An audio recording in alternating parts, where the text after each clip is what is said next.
अस्सलाम वालेकुम। Teaching licence test के हवाले से मैं हूं आपका अपना AQ बलोच। सही है।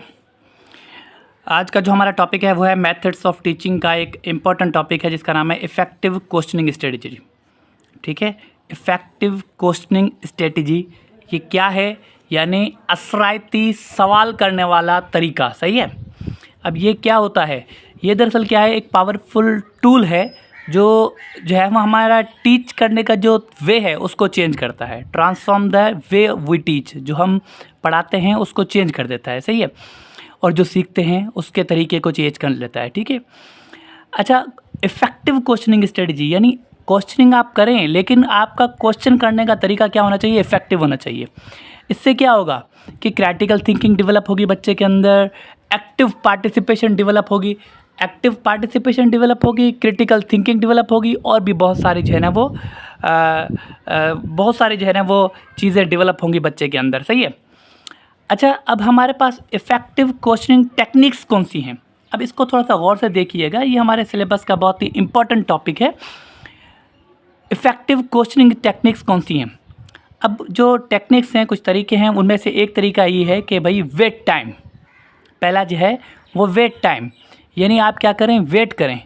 किस चीज़ के लिए? 3 से 5 सेकंड जो है ना वो वेट करें थिंकिंग के लिए। अगर फॉर सपोज़ आपने कोई क्वेश्चन दिया है बच्चों को, तो आप थोड़ी देर के लिए वेट करें कि बच्चा उसका जवाब फॉर्मुलेट करे, बच्चा अंडरस्टैंड करे सवाल को और वो जवाब उसका बनाने की कोशिश करे। ठीक है। तो थोड़ी देर सवाल छोड़कर फिर जो है ना वो कुछ देर के लिए बच्चों को छोड़ दें ताकि वो उसका सही तरीके से आंसर ढूंढ सकें। सेकेंड, हमारे पास प्रोबिंग। हम क्या करें, उस क्वेश्चन को फर्दर एक्सप्लोर करें। ठीक, मज़ीद उसको एक्सप्लोर करें, मज़ीद उसको जो है वो डिटेल जानने की कोशिश करें बच्चों से।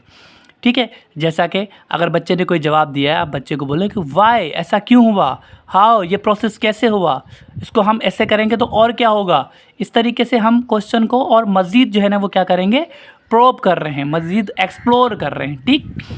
थर्ड, हमारे पास है रीडायरेक्टिंग। फॉर सपोज़ अगर आपने कोई क्वेश्चन दिया है तो उस क्वेश्चन को फिर दूसरे स्टूडेंट्स की तरफ मूव करें कि भाई कैसे। फॉर सपोज़ अली ने एक जवाब दिया, अच्छा रिहान आप बताओ जो अली ने जवाब दिया क्या ये सही है या गलत है? अगर गलत है तो क्यों गलत है, अगर सही है तो क्यों सही है? आप इसमें कुछ चीज़ ऐड करना चाहेंगे? तो वो बच्चा क्या करेगा, आपने क्या किया, उस क्वेश्चन को डायरेक्ट कर लिया, मूव कर लिया किसी और स्टूडेंट की तरफ, उसको मज़ीद एक्सप्लोर कर दिया। ठीक है, प्रोब कर लिया। उसके बाद आपने उस क्वेश्चन की डायरेक्शन दूसरे स्टूडेंट्स की तरफ कर ली। उसके बाद है प्रॉम्प्टिंग, यानी आप क्या करें, बच्चे को हिंट दें हेल्प के लिए। बच्चा जो है वो अगर फॉर एग्जांपल कहीं पर कंफ्यूज हो रहा है तो आप उसको थोड़ा सा हिंट दें, इशारा दें ताकि बच्चा आसानी से उसका जवाब दे सके। इसके अलावा रैंडम क्वेश्चनिंग करें, यानी आप क्वेश्चन करें, मुख्तलिफ क्वेश्चन जो है वो स्टूडेंट से क्वेश्चन करें। फॉर सपोज़ एक पूरी क्लास में से कभी बैक बेंचर से कर लिया, कभी बीच वाले में से, कभी स्टार्ट वाले बच्चों से, इस तरीके से जो है ना वो आप क्वेश्चनिंग कर रहे हैं। तो ये हमारी इफ़ेक्टिव क्वेश्चनिंग टेक्निक्स है। अच्छा, कुछ स्टेप्स होते हैं हमारे पास, इफ़ेक्टिव क्वेश्चनिंग स्ट्रेटजी के कुछ स्टेप्स होते हैं। ठीक है। इस एक फ्रेमवर्क बना हुआ है। ठीक है। उस फ्रेमवर्क के हमारे पास हैं 4 P's। अब इन 4 P's को याद रखिएगा बहुत अच्छे तरीके से, बहुत इंपॉर्टेंट चीज़ है। ठीक है। 4 P's को आप अच्छे तरीके से याद कर लें। पहला P है pose, second pause, then probe, then pause. ठीक है। Pose, pause, probe and pounce. ठीक है, 4 P's हो गए इसमें। अच्छा, पोस्ट में हम क्या करेंगे, ask question to entire class, यानी आप क्या करें, पूरी क्लास से क्वेश्चन पूछें। यानी किसी जो है वो इंडिविजुअल बच्चे से नहीं पूछें, किसी मखसूस बच्चे से, मखसूस क्लास में जो सीटिंग अरेंजमेंट है उनसे नहीं करें, पूरी क्लास में क्वेश्चन छोड़ें। ठीक है।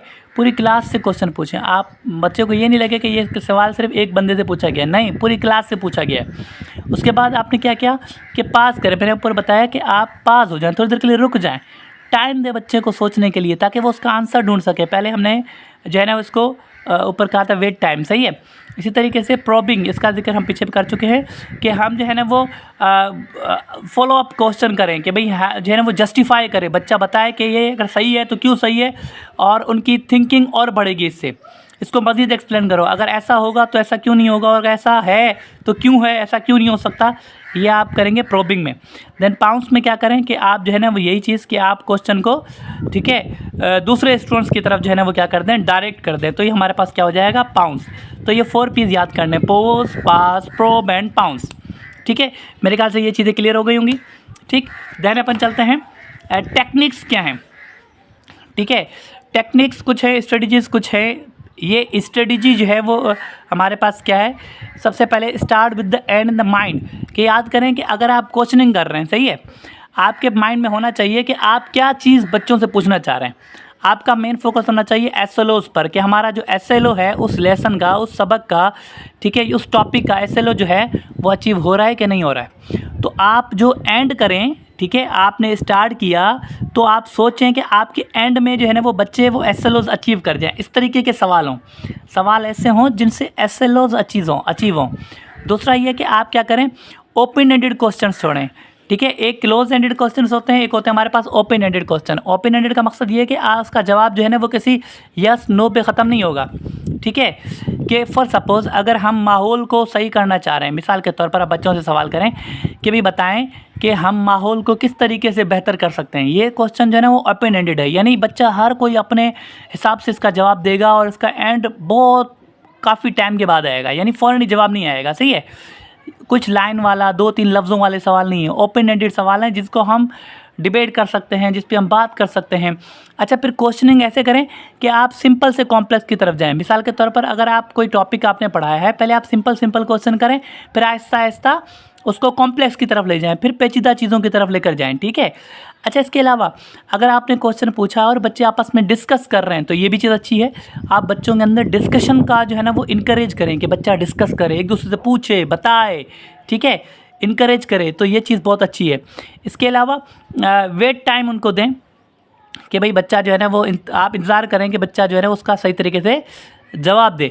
अच्छा, इसके अलावा बच्चा का जो अडाप्ट टू स्टूडेंट रिस्पॉन्स, यानी जो स्टूडेंट का रिस्पॉन्स है ना उसको आप अडाप्ट करें। यानी हो सकता है बच्चे का रिस्पॉन्स अच्छा है तो जो है ना वो हम उसको गुड अप्रिशिएट करते हैं, अगर बच्चे का रिस्पॉन्स अच्छा नहीं आता तो भी जो है हम उसको एक्सेप्ट नहीं करते, हम गुस्सा करते हैं। इस तरीके से नहीं होना चाहिए, हमने बच्चे के रिस्पॉन्स को अडाप्ट करना है। हमने बच्चा जैसा भी जवाब दे रहा है, जैसा भी रद्द-ए-अमल दे रहा है उसको हमने एक्सेप्ट करना है, ठीक है। उसके बाद हमारे पास क्या है, बच्चे को फीडबैक लाजमी दें, चाहे उस बच्चे ने सही सवाल दिया है, जवाब दिया है या गलत जवाब दिया है, आप उसको फीडबैक ज़रूर दें, ठीक है। आप उसको बताएं कि आपका सवाल बिल्कुल सही है, आप उसको बताएं कि आपका जवाब यहाँ पर बिल्कुल गलत है, आप उसको ये बताएं कि आपका सवाल जवाब यहाँ पर सही है लेकिन यहाँ पर आपने गलती की है। तो ये आप उसको फीडबैक लाजमी दें ताकि वो फर्दर जो है ना वो क्या करे, उसको इम्प्रूव करे। इसके अलावा और अपने आप को, टीचर अपने आप को रिफ़्लेक्ट करे, ठीक है, और एडजस्ट करे कि क्या जो क्वेश्चनिंग को कर रहा है वो सही है, ठीक है, इससे बच्चों की लर्निंग हो रही है, बच्चों की क्रिटिकल थिंकिंग डेवलप हो रही है कि नहीं, ठीक है। बच्चों के अंदर जो है ना वो ये एबिलिटीज़ पैदा हो रही हैं कि वो बच्चा डिस्कस कर रहा है, सही तरीके से जवाब दे रहा है। कम्युनिकेशन को आप क्या करें कि उसको इन्हांस करें, आप बच्चों को इनकरेज करें कि वो डिस्कस करें, कम्युनिकेट करें। सवाल करना, हमारे पास यही होता है अक्सर कि बच्चे सवाल जो है ना वो बहुत कम करते हैं, ठीक है, और जो करते हैं उनको जवाब ही ऐसे मिलता है कि बच्चा डिस्करेज हो जाता है। तो हमने क्या करना है, बच्चों को इनकरेज करना है कि बच्चा ज़्यादा से ज़्यादा डिस्कस करे, ज़्यादा से ज़्यादा सवालों के जवाब दे, आपको आंसरिंग करे। इससे बच्चे की कम्युनिकेशन स्किल डेवलप होती है और बच्चा बड़ा कॉन्फिडेंट जो है ना, जो भी उसके माइंड में होता है वो आपसे पूछता है। काफ़ी क्वेश्चन ऐसे होते हैं जो हमारे माइंड में नहीं होते, वो बच्चे इस तरीके से पूछते हैं कि हमारे माइंड में वो चीज़ आ जाती है। तो ये कुछ टेक्निक्स थी जो आपने इस्तेमाल करनी है। ये टेक्निक्स हमारे लिए इफ़ेक्टिव हैं, ठीक है, इफ़ेक्टिव हैं। ये स्ट्रेटजी जो है, ये जो तरीका है, टेक्निक्स हैं जो है वो क्वेश्चनिंग के, ये बहुत इफ़ेक्टिव होते हैं। इन 4 P's को आपने अच्छे तरीके से याद करना है और ये भी कुछ टेक्निक्स है जो मैंने आपको बताई है। तो इफ़ेक्टिव क्वेश्चनिंग स्ट्रेटजी वो तरीका है, वो टूल है जिससे टीचिंग का वे चेंज हो जाता है, लर्निंग का वे चेंज हो जाता है। इससे बहुत एक्टिव पार्टिसिपेशन हो जाती है, बच्चा क्रिटिकल थिंक का होता है, कम्युनिकेशन स्किल्स डेवलप होती हैं, ये सारी चीज़ें होती हैं। तो ये याद कीजिएगा और इसको अच्छे तरीके से समझ लें। तो इंशाल्लाह नेक्स्ट क्लास में हम जो है ना वो फर्दर इनके CRQs भी बनाएंगे, तो आप इसको अच्छे तरीके से याद कर लें। मेरे ख्याल से आपको ये चीज़ समझ में आ गई होगी। तब तक के लिए अल्लाह हाफ़िज़।